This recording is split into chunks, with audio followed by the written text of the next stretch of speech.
स्वागत है हॉरर की दुनिया में, यानी द हॉरर शो में, जहां मैं हर मंडे और फ्राइडे आपको सुनाऊंगा दिल दहला देने वाली हॉरर स्टोरीज। तो फॉलो करिए इस पॉडकास्ट को और हमारी हर नई स्टोरीज की नोटिफिकेशन के लिए बेल आइकन दबाना मत भूलना। ये कहानी उदित की है। उदित की एक्साइटमेंट उसके चेहरे से ही झलक रही थी। पूरे 1 साल तक कॉलेजेस के स्टडी फ्रॉम होम मोड में फंक्शन करने के बाद फाइनली वो दिन आ गया था जब उदित को उसके कॉलेज ऑफलाइन मोड में एक्सपीरियंस करने का मौका मिला था। उदित ने पुणे के कॉलेज में एडमिशन लिया था। दिल्ली से पुणे का सफर उदित के लिए बहुत से मिक्स्ड इमोशंस ला रहा था। वो दिल्ली से था तो उसके पेरेंट्स ने उसके रहने के लिए चॉइस बॉयज हॉस्टल को चुना। एक अच्छे मोहल्ले में बना वो हॉस्टल उदित के रहने के लिए परफेक्ट था। वहां रहने के कुछ ही समय में उदित अपने सभी हॉस्टल मेट्स के साथ घुल मिल गया था। वो लोग पढ़ाई के साथ साथ खूब मजाक मस्ती किया करते थे। उदित ने अपने फर्स्ट ईयर में एक सब्जेक्ट का एग्जाम मेडिकल सिचुएशन की वजह से मिस किया था और उस सब्जेक्ट में पास होना कॉलेज के नेक्स्ट ईयर में प्रोसीड करने के लिए बेहद जरूरी था। इसलिए उसी सब्जेक्ट के री एग्जाम के लिए उदित एक रात अपने कमरे में अकेला बैठा पढ़ रहा था। उसके सभी रूममेट सो चुके थे और उदित अपनी स्टडी टेबल पर पढ़ाई कर रहा था। उदित को गाने सुनते हुए क्वेश्चन सॉल्व करना पसंद था और वो अपने कानों में ईयरफोन्स पहने गाने सुन रहा था। पर अचानक उसके गाने चलते चलते बंद हो गए। उसने अपने फोन को उठाकर देखा तो उसकी बैटरी खत्म हो गई थी। उदित फोन को चार्जिंग पर लगाने के लिए उठा तो उसे किसी की सिसकियां सुनाई दी। उदित को लगा कि शायद कोई औरत धीमी सी आवाज में उसके कमरे के बाहर रो रही थी। वो आवाज पहले तो बहुत दूर से आ रही थी, पर धीरे धीरे उदित को वो आवाज और क्लियरली सुनाई देने लगी, मानो वो रोती हुई औरत उसके करीब आ रही हो। उदित उस आवाज का सोर्स ढूंढने की कोशिश करने लगा, पर कमरे के बाहर कॉरिडोर में देखने लगा। कॉरिडोर में बिल्कुल अंधेरा था, पर वो श्योर था कि उस कॉरिडोर में से ही वो आवाजें आ रही थीं। एक बॉयज हॉस्टल में किसी लड़के की रोने की आवाज आना बहुत अजीब था। उदित यही सोच रहा था कि तभी उसे पायल पहने किसी के चलने की आवाज भी आने लगी। उन पायल पहने पैरों के कदम उसी की तरफ बढ़ते हुए सुनाई दे रहे थे, पर उदित को कुछ भी नहीं दिख रहा था। वो कदम तेजी से उसकी तरफ बढ़ने लगे और कुछ ही पलों में एक काला साया उसके सामने से होते हुए निकला। उदित एकदम से घबरा गया। फिर वो आवाजें कॉरिडोर में ही कहीं खो गईं।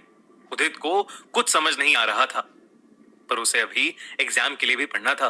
फ्रेश होने के लिए वो अपने वॉशरूम में चला गया। ठंडे पानी से मुंह धोकर उदित शीशे के सामने अपना मुंह पोंछने लगा, पर जैसे ही वो तौलिया उसकी आंखों से हटा, उसे शीशे में अपने ठीक पीछे एक बेहद भयानक औरत लाल साड़ी पहने हुए दिखाई दी। उसकी चमड़ी सड़ कर काली पड़ चुकी थी और उसकी आंखों से आंसू बह रहे थे। उदित उसे देखते ही जोर से चीखा और बेहोश होकर नीचे गिर गया। उसकी चीख सुनकर उसका रूममेट ध्रुव जाग गया। उदित को जमीन पर गिरा हुआ देख वो भी थोड़ा घबरा गया। वो उदित को उठाकर बिस्तर पर ले गया और उसके मुंह पर पानी के छींटे डालकर उसे उठाया।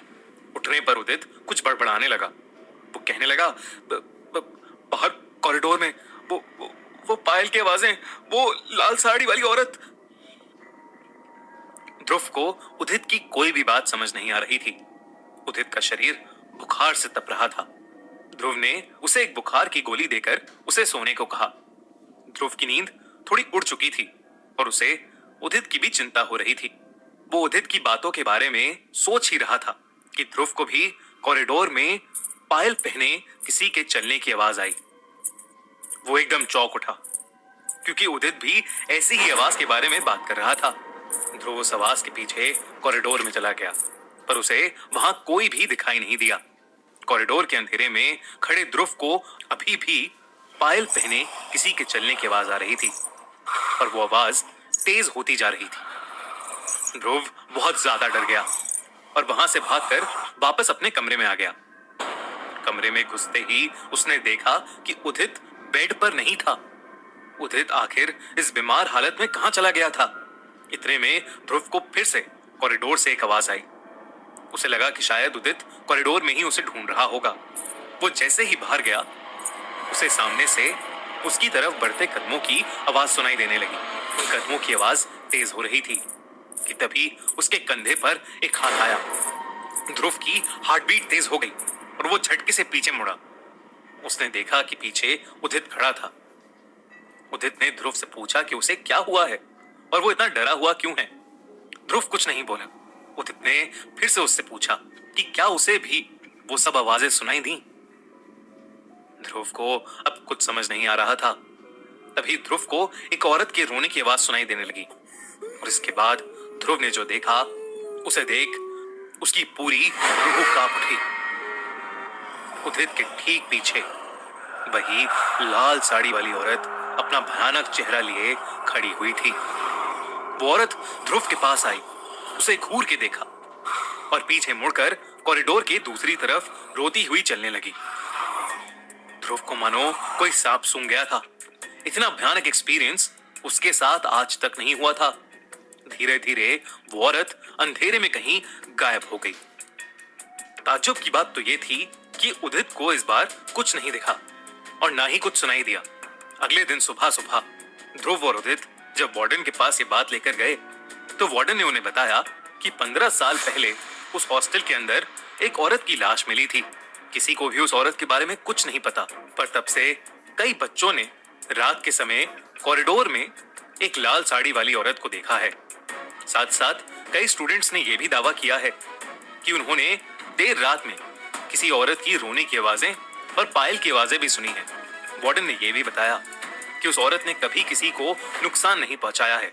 उसकी आत्मा बस उस हॉस्टल में भटकती रहती है और इसलिए आज भी वहां लोग बिना किसी डर के रहते हैं। वार्डन की ये बात सुनकर उदित और ध्रुव बुरी तरह डर गए, क्योंकि जो उदित और ध्रुव ने देखा था वो जरूर उसी औरत की आत्मा थी। कोई माने या ना माने, पर उन दोनों ने उस आत्मा को अपनी आंखों से देखा था। अगले ही हफ्ते उन दोनों ने किसी और हॉस्टल में शिफ्ट कर लिया, लेकिन उस रात को वो शायद कभी नहीं भूल पाएंगे।